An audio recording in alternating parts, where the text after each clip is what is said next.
This is NPR's Driveway Moments, compelling NPR stories suggested by listeners. It's Morning Edition from NPR News. I'm Steve Inskeep. Good morning. Here's the story of a little girl and a little miracle, as it can only be told by NPR science correspondent Robert Krulwich. Dr. Oliver Sacks, famous author and neuroscientist, was at a party a few years ago, and he was introduced to another neuroscientist named Susan Barry. They got talking, and at one point he remembers, Susan turned to him and she said, "You've observed I have a little squint." And I said, no, well, and I said, well, yes, I have. Because there was something a little off about Susan.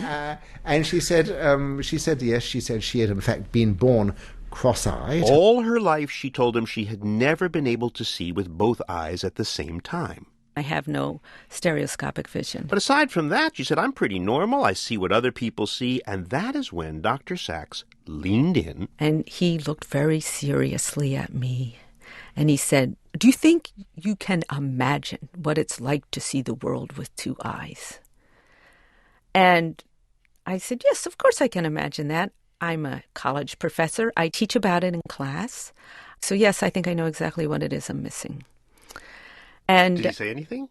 No. Oh, I left it there. Then 3 months ago, I got a letter from her, an amazing letter, in which she said, "Dear Dr. Sacks, you asked me this question. I gave you this answer, and I was completely wrong."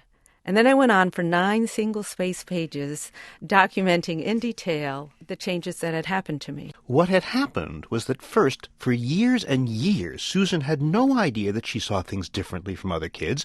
It wasn't until she was 20 and she was sitting in a lecture hall in college. And I'm taking a neurophysiology course. And the professor mentions these experiments by Hubel and Wiesel with the cross-eyed kittens. Hubel and Wiesel jointly won the Nobel Prize in 1981 for a number of famous experiments, one of which was they made very young kittens cross-eyed. And because they were cross-eyed at a critical time in their brain development, those kittens couldn't focus. So, says Dr. Sacks, if the eyes are not well aligned, then you may never, the brain mechanisms, the special binocular cells which are needed for stereo vision, may not develop. Hubel and Wiesel's kittens never learned to see in stereo, and the same thing happened with cross-eyed monkeys, suggesting it's when you're a baby, that's when your brain learns binocular vision. If you don't learn then, the window in your brain closes and you may never learn.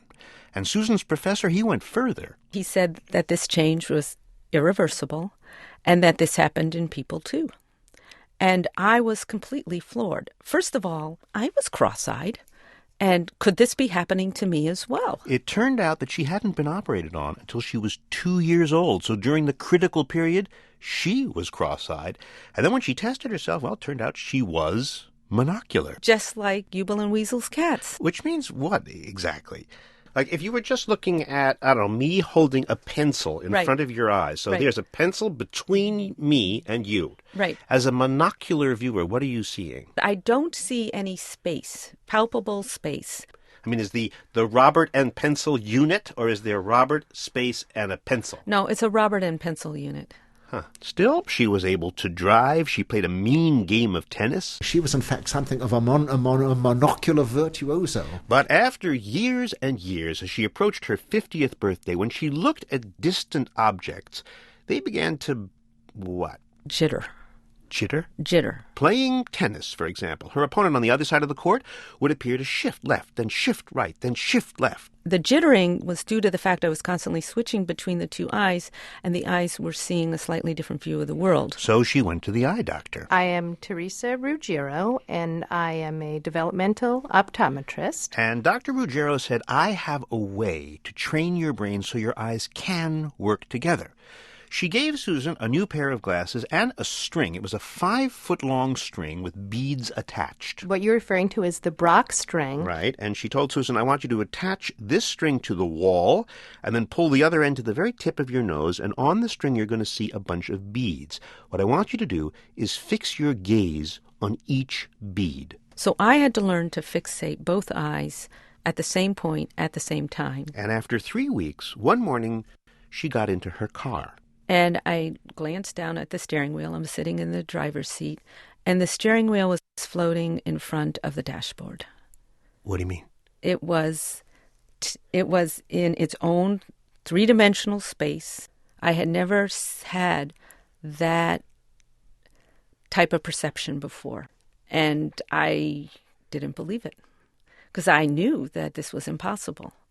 I could not develop stereo vision. And so I drove home and tried to forget about it. And then? And then the next day I got up and I did the exercises. And I got into the car and I went to adjust the rear view mirror, and it was floating in front of the windshield. Somehow the rear view mirror had popped into its own space. Consciously, for the first time in her life, after 50 years of being stereo blind, she had suddenly gained a sense. But brains that old shouldn't change so dramatically. All the textbooks said so. Which is why when Dr. Sachs heard her story, he said, I want to visit you. Well, I was thrilled. I mean, I couldn't believe it. Oliver Sacks is coming to my house. He came with 2 eye specialists and some eye tests that contained hidden images, say a fish, that would only pop up if you could really see in stereo. And so he put this book and these glasses in front of me, and he said, what do you see? And I got all excited. Wow, the fish! I mean, look at its mouth. It's coming out at you and all this sort of stuff. And he looked really happy. So at that point, I was persuaded. But the question does remain, how did this happen? The doctors think that maybe when Susan was a baby, a few of her cells, the bare minimum, developed binocular vision, so she had the machinery. The machinery was there. It needed my 2 eyes to work together. And Dr. Ruggiero's glasses and beads, they got her eyes in sync, strengthened the signal to the cells in her brain, and got them working again. Or not. I mean, nobody really knows what happened here.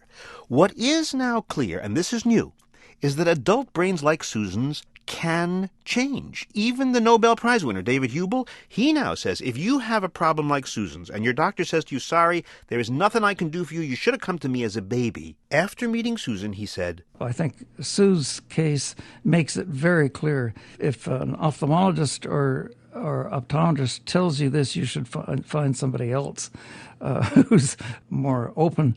And she obviously did, and it's a darn good thing that she did. And this is you talking as the Nobel Prize winner that you are. I suppose. You can't divest yourself of these things, I suppose. So in the end, because she was so willing to try and so willing to exercise and so lucky in her choice of eye doctor, Susan Barry stepped into a world different from anything she could ever have imagined. That's what literally happened when one day at lunchtime, she stepped out of her college building into a snowfall. And it was one of those late winter snows where it's big, thick snowflakes coming down very lazily.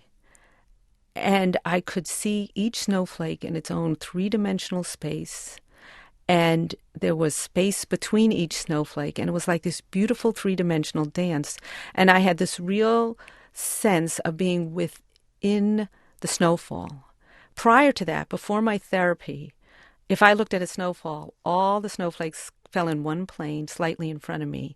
And I was not really part of the snowfall. I was looking into the snowfall. And now I had the sense of being within the snowfall, in the midst of the snowfall, all these beautiful flakes just falling all around me.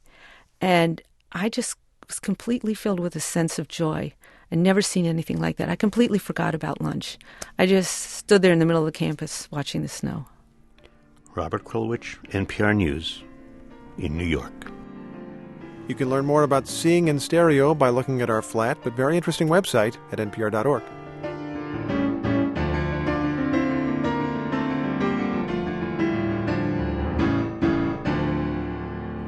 Thanks for listening. To suggest your own driveway moment, visit npr.org/driveway moments. Support for NPR podcasts comes from Acura, featuring the Acura RL with super handling all-wheel drive. Information at acura.com.